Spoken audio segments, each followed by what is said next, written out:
Bonjour tout le monde, aujourd'hui un épisode un peu spécial de Geek Eye, pour deux bonnes raisons. La première, comme vous voyez, je suis tout seul, Dim n'est pas là malheureusement, il travaille. Et la deuxième, c'est que je vais faire donc la critique de Mission Impossible Rogue Nation, qui vient de sortir au cinéma il y a une semaine. Je le fais qu'aujourd'hui.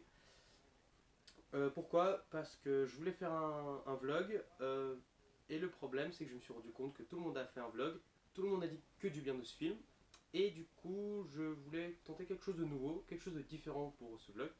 Donc voilà.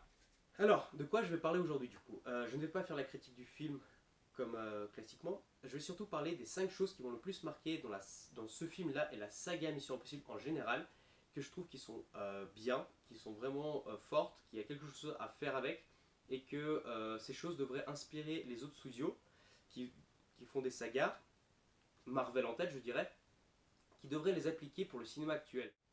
Numéro 5, les temps de sortie des films. Alors, la franchise s'est allée sur 19 ans, avec le premier épisode en 1996, le dernier en 2015. Ça vous fait à peu près 4,25 années entre chaque épisode, et ça se sent. Ça se sent, le film prend le temps de se poser. Chaque film est fait avec du temps, avec l'énergie, avec tout ce qu'il faut, et c'est ça qui me plaît en fait. C'est qu'on prend un petit peu les vitesses de croisière des anciens James Bond qui sortaient à peu près tous les 2-3 ans. Là c'est un petit peu plus long parce que Tom Cruise a un agenda chargé. Mais c'est là qu'on voit que ça ne sert à rien de faire un film chaque année ou tous les 2 ans. Euh, c'est mieux de prendre le temps. Par exemple, vous avez eu Ghost Protocol qui est sorti en 2011. Tous les acteurs ont fait quelque chose derrière. Tom Cruise a tourné dans Oblivion, il a tourné dans Edge of Tomorrow. Simon Pegg, il a tourné dans Star Trek, Le Dernier Pub avant la fin du monde. Jeremy Renner, il s'est fait même 2 Avengers. Tac, chacun a fait sa petite carrière de son côté. Ils sont revenus pour l'épisode 5 et ça se sent. Les acteurs se donnent à fond. Pour eux, ils retrouvent quelque chose qu'ils ont connu. Ils veulent se donner à fond, ils veulent retrouver le même esprit. Et c'est ça que j'aime dans Mission Impossible, c'est que c'est une saga qu'on apprécie beaucoup et qui, avec le temps, voilà, chaque épisode, on l'attend. On se dit, ah bah dans 2-3 ans, ils vont sortir un nouvel épisode. Et c'est ça qui me plaît. Donc, quelque chose que les autres studios devraient s'inspirer fortement. Numéro 4, les réalisateurs. Chaque épisode de Mission Impossible a eu un réalisateur différent.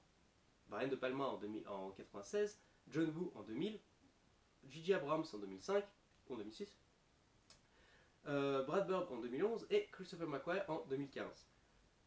Vous me direz, qu'est-ce que ça fait? Eh bien, ça fait beaucoup de choses. À l'heure actuelle, où on n'arrête pas de rebooter les séries à tout va avec des films qui n'ont même pas 10 ans, changer de réalisateur est quelque chose de très fort, très intelligent et très peu coûteux, j'ai envie de dire.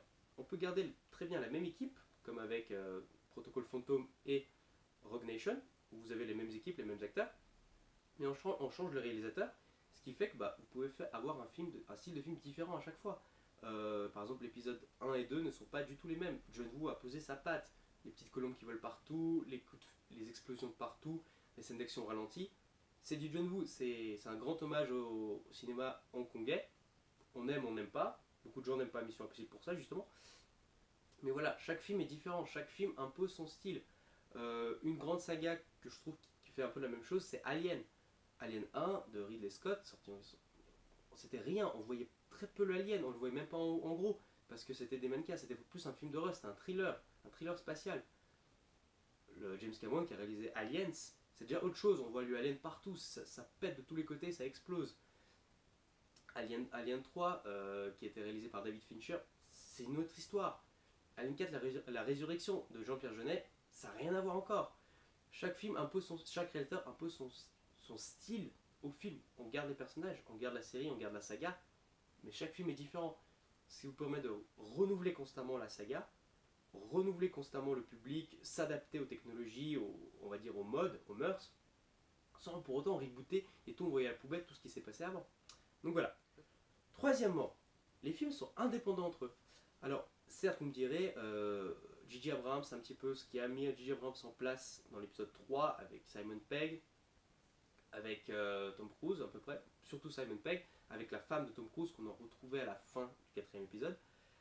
Je dois dire, chaque épisode est plus ou moins indépendant. Vous pouvez très bien aller voir Mission Impossible Rogue Nation sans avoir vu les 4 premiers ou sans avoir même jamais entendu parler de Mission Impossible. Et ça, c'est quelque chose qui me plaît, mine de rien.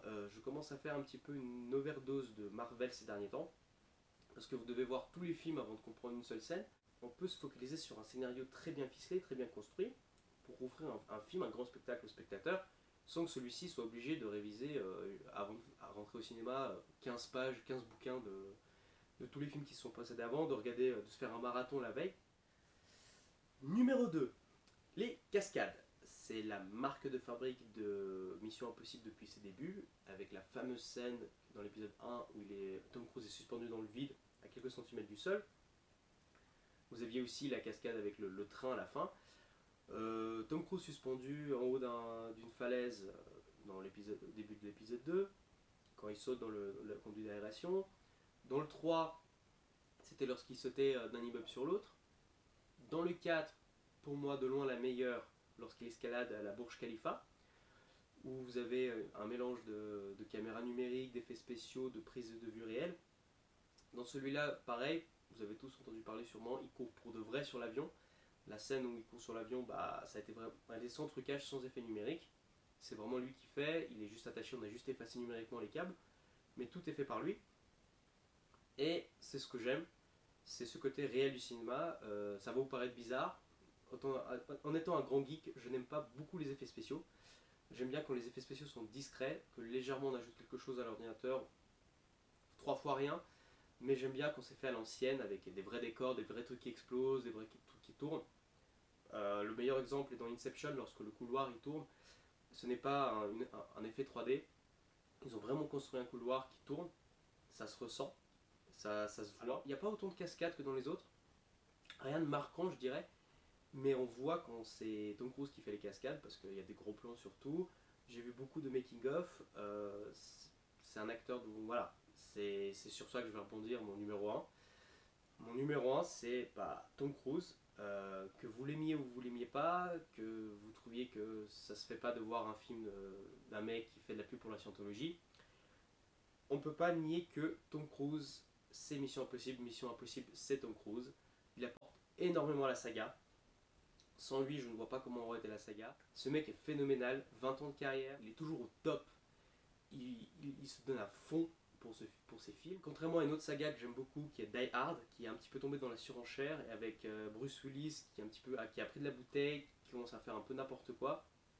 On avait atteint le top avec l'épisode 3, et petit à petit c'est descendu, c'est devenu du n'importe quoi. Le 4, c'était déjà pas terrible. Le 5, c'était une vraie horreur.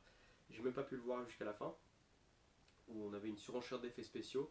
Mission Impossible, non, garde le cap. Ce qu'on a fait au premier épisode, on le garde jusqu'à la fin. C'était mon top 5 de ce que j'adore dans Mission Impossible, ce que j'aimerais retrouver dans d'autres films, dans d'autres sagas surtout.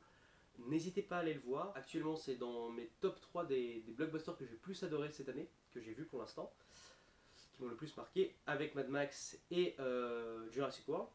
Merci beaucoup et à très bientôt. Ciao!